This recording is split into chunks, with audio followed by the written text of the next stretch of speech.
खुदावंद यीशु मसीह की ज़ात अक़दस पाकीज़ा है और आपकी ज़िंदगी, आपकी हयात हर गुनाह, हर ऐब से मुबर्रा और पाक है।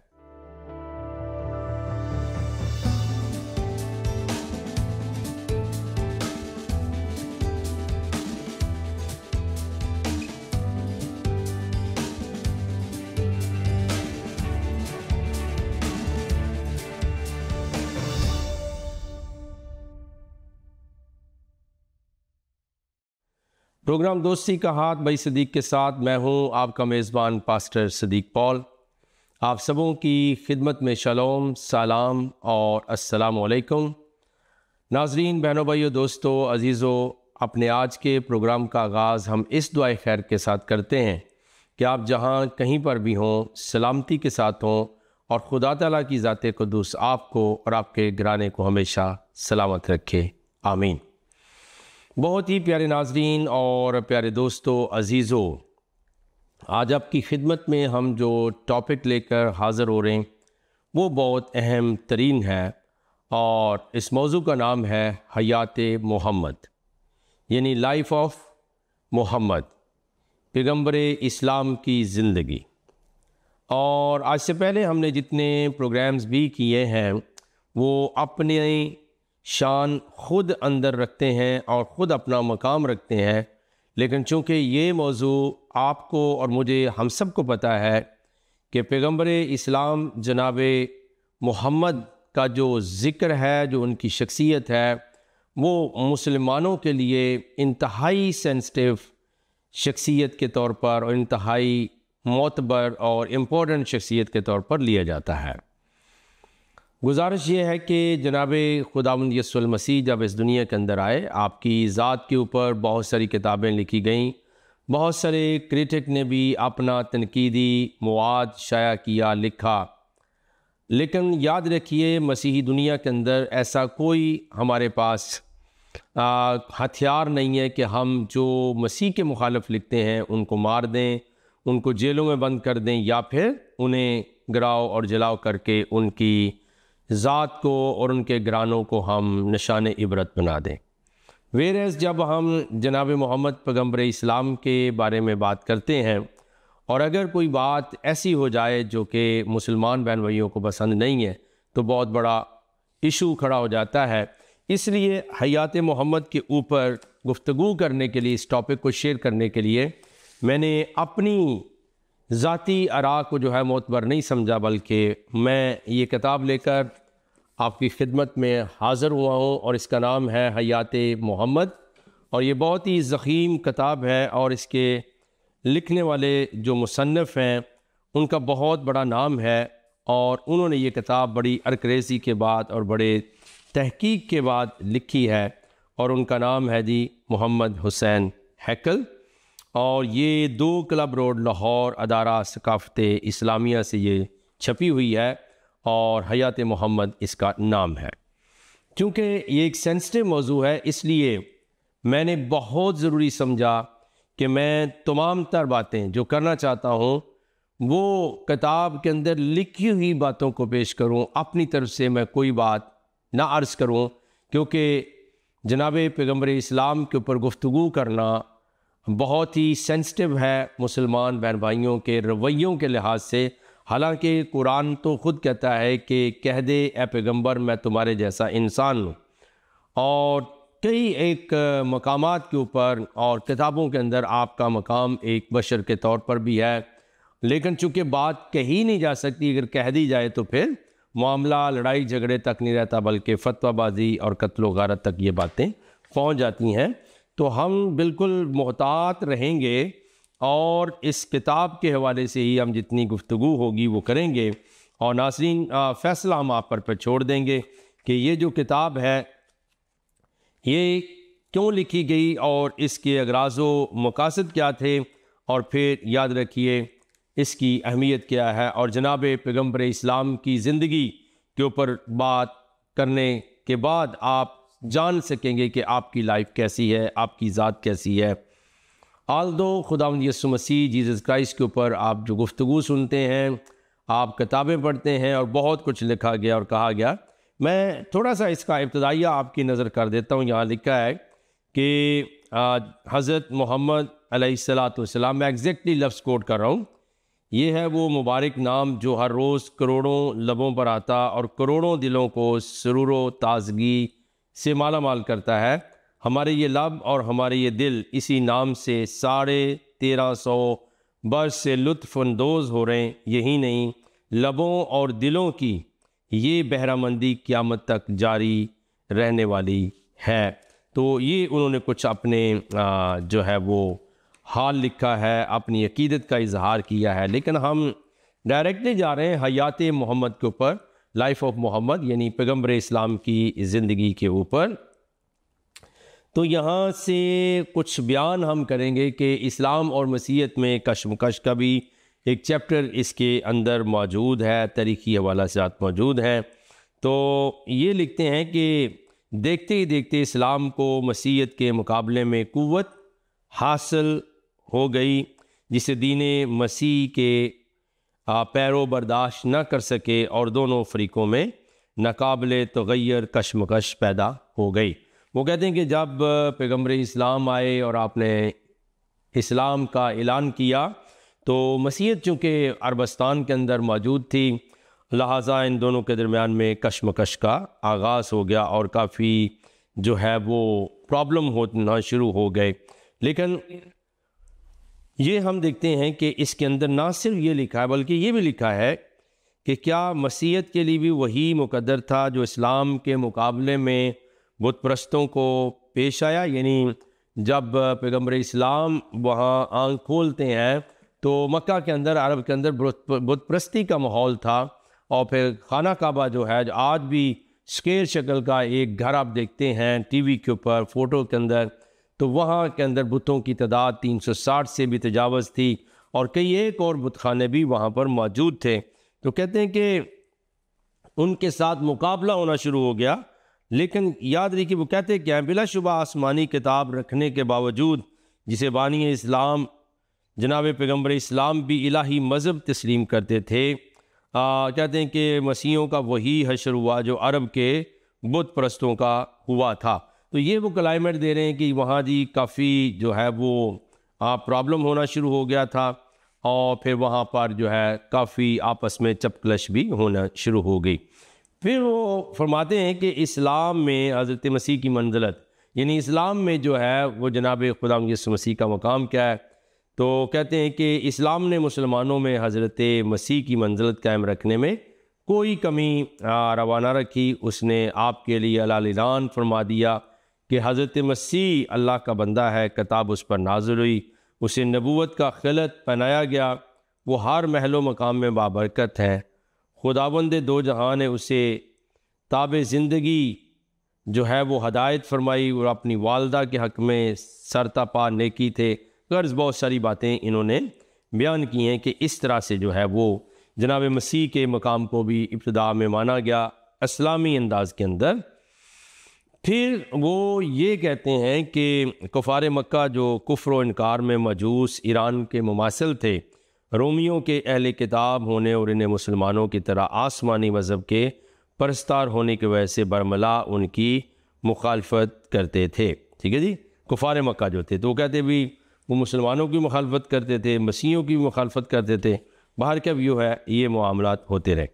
फिर कहते हैं कि इस्लाम और मसीहत में इस तरह के अकायद क्या थे, यानी मुश्तरक अकायद क्या थे। तो इस्लाम के इस इब्तदाई दौर में मुसलमानों के दिलों में हरकल और मसीहों की नुसरत का जज्बा यहाँ तक मौजूद था कि जनाब पैगम्बर इस्लाम के मुत्तबईन और जनाब मसीह पर ईमान लाने वाले दोनों ग्रोहों के दरमियान पैगम्बर इस्लाम की ज़िंदगी में मुआख़ात से कायम हो चुकी थी, यानी आपस में भाईचारा बन चुका था।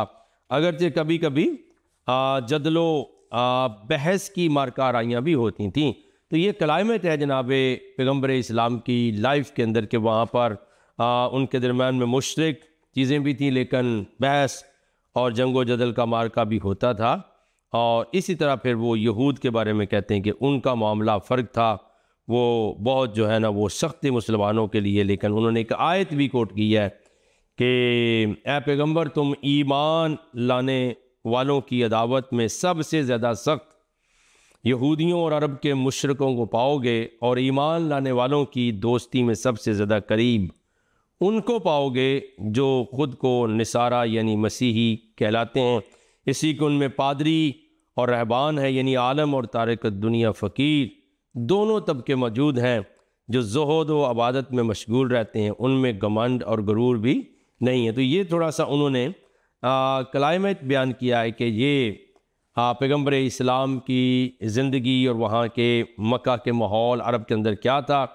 फिर वो जनाब मसीह और जनाब हज़रत मुक़द्दसा मरियम का कहते हैं कि तज़किरा मौजूद है कुरान के अंदर बहुत ही अच्छे अंदाज के साथ।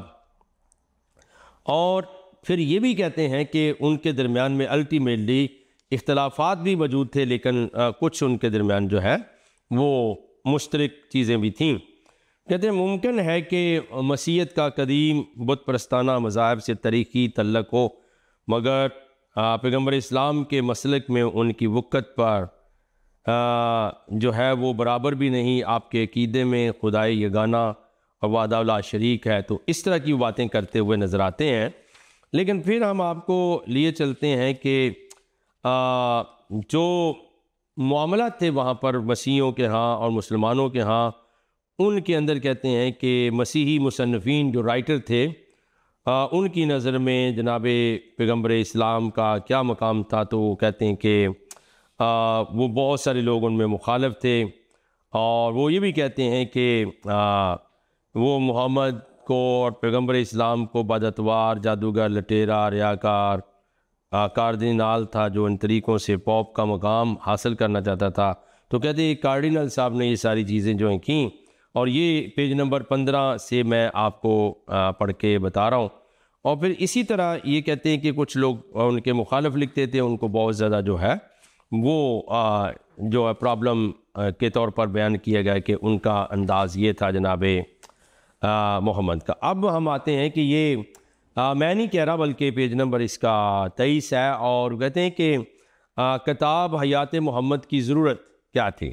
तो कहते हैं कि इल्मी ज़िंदगी तय करने के बाद मैंने अमली दौर में कदम रखा ही था कि दुनिया के हर गोशे में बसने वाले मुसलमानों को उन मसाइल से मुतासर देगा। देखिए जब ये किताब हयात मोहम्मद लिखी तो ये क्यों लिखी गई, क्योंकि मुसलमान मसाइल का शिकार थे, और इन मुल्कों के अंदर जहाँ मुसलमान रियाया की हैसियत से ज़ेर नगीन थे यानी अक्सरियत में नहीं थे, मैं उन मसाइल की तहकीक में डूब गया, और फिर जिनकी गलत बयानी और फ़रेब दही के चक्कर में आकर मुसलमान और मशरक़ दोनों परेशान थे। तो कहते हैं कि मैंने इस वजह से जो है हयात मोहम्मद का जो है वो मैंने लिखना शुरू कर दिया। अब नाज़रीन के लिए हम ज़रूर अर्ज़ करेंगे कि इस किताब के लिखने की वो जो बात बता रहे हैं वो क्यों उन्होंने की और कैसे की, तो उसके लिए कुछ किताबों का वो हवाला दे रहे हैं। यानी मेरी गुफ्तगू अपनी नहीं है बल्कि ये हयात मोहम्मद की है, और हयात मोहम्मद का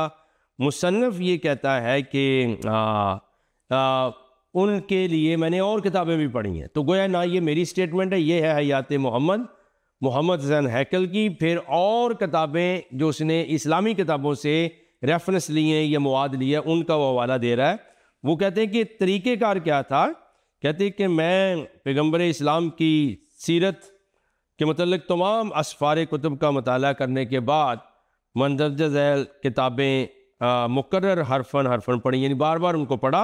उनमें सीरत इब्न हिशाम, वो भी पैगंबर इस्लाम की लाइफ के बारे में, तबक़ात इब्न सादी, मगाज़ी मोहम्मद अल-वाक़दी, रूह इस्लाम सैयद अमीर अली, और सीरत के मुतज़क्करा कई और जो है तारीफ़ात का मुतालिया भी किया।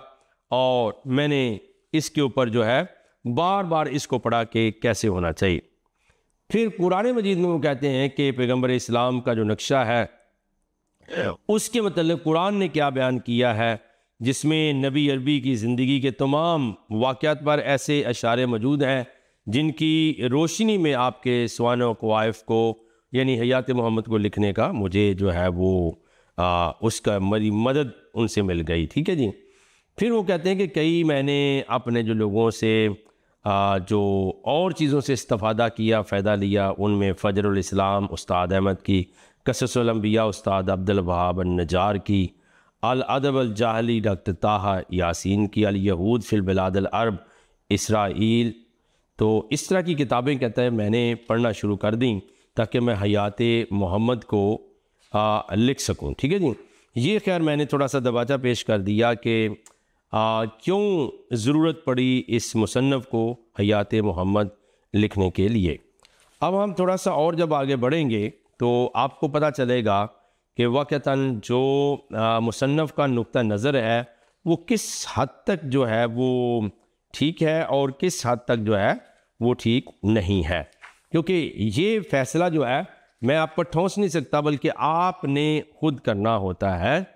तो अब कहते हैं कि जनाब मोहम्मद की ज़िंदगी में कुरान दो शक्लों में मौजूद था और उनकी रहलत के 1 साल के बाद तक इसी तरह रहा, यानी हाफिज़ों के सीनों में और मुख्तलिफ लिखे हुए अज्जा के अंदर। ठीक है जी, तो ये कहते हैं जी कि इस तरह से जो है वो मामला वहाँ कुरान का भी था और बाकी जो है वो मेमोराइज़ किया हुआ था लोगों ने कुरान को।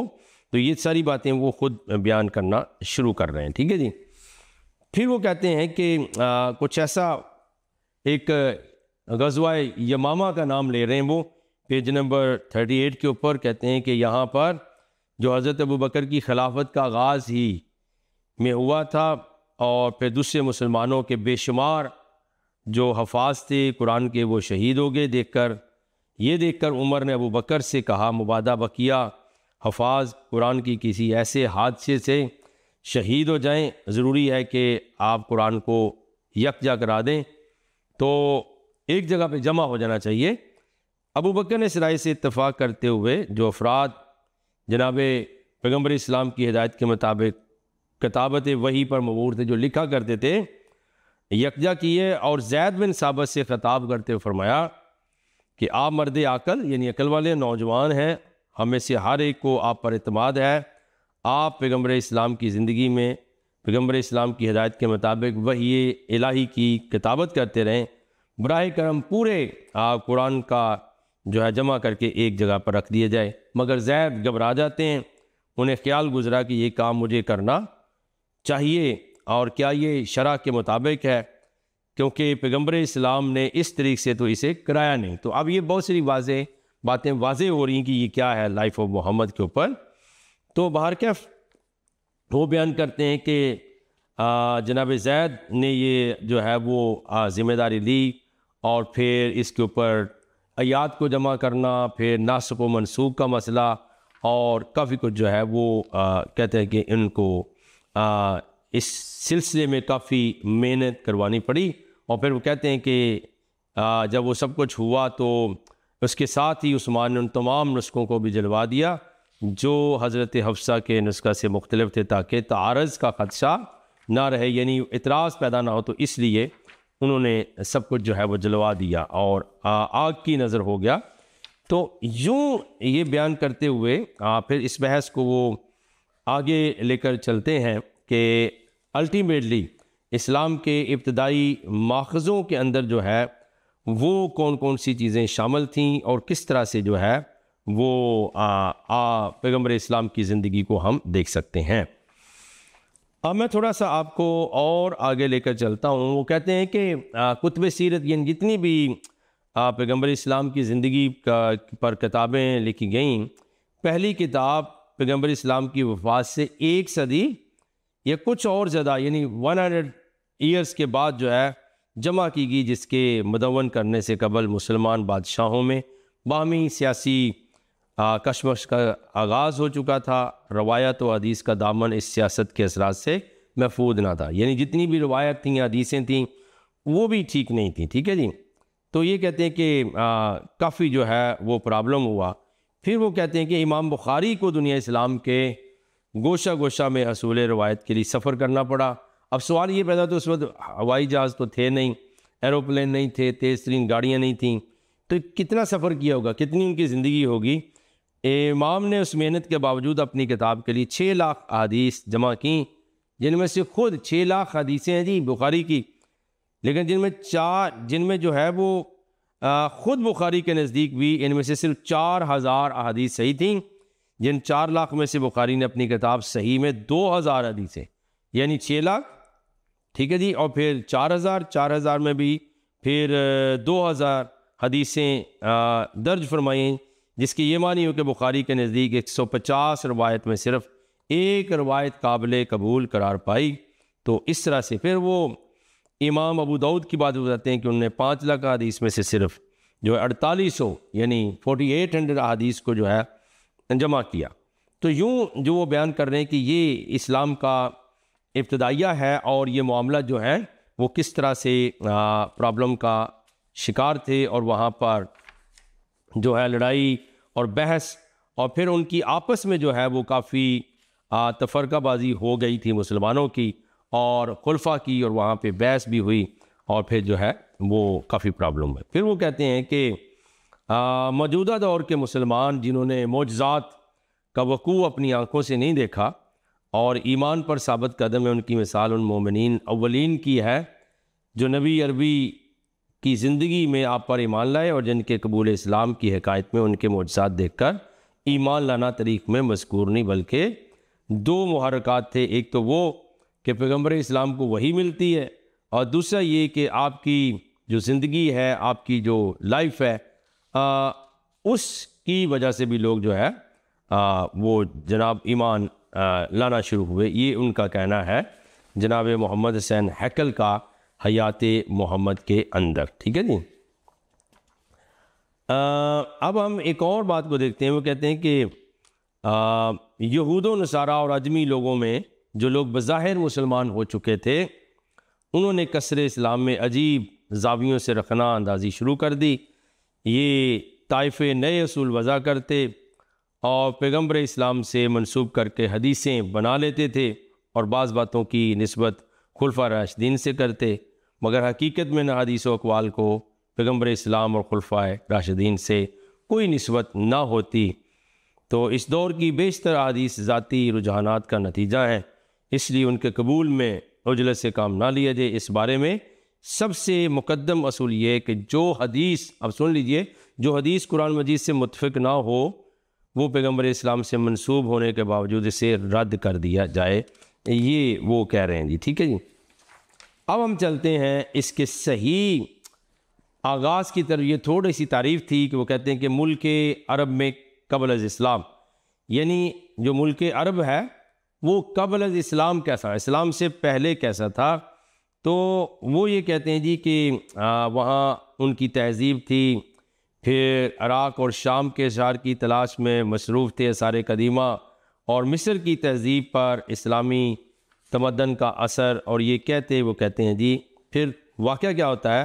वो कहते हैं मुरसलीन का ज़हूर, के पैगम्बरों का आना, ये कि दुनिया के जिन खित्तों का ज़िक्र ऊपर गुज़र चुका है और जिनके एक दूसरे मुल्क से हाथ की उंगलियों के साथ वास्ता है, उन मुल्कों में चंद हज़ार साल पेशतर तमद्दन की जो तग़य्युर मज़हब की बुनियादों पर कायम, उसी सिलसिले की कड़ी मुरसलीन खुदा का ज़हूर भी है जो इस सरज़मीन में रूनुमा हुआ, जिनमें हज़रत मूसा अलैहिस्सलाम उसी मिस्र के एक बादशाह फ़िरौन की गोद में परवरिश पाते हैं।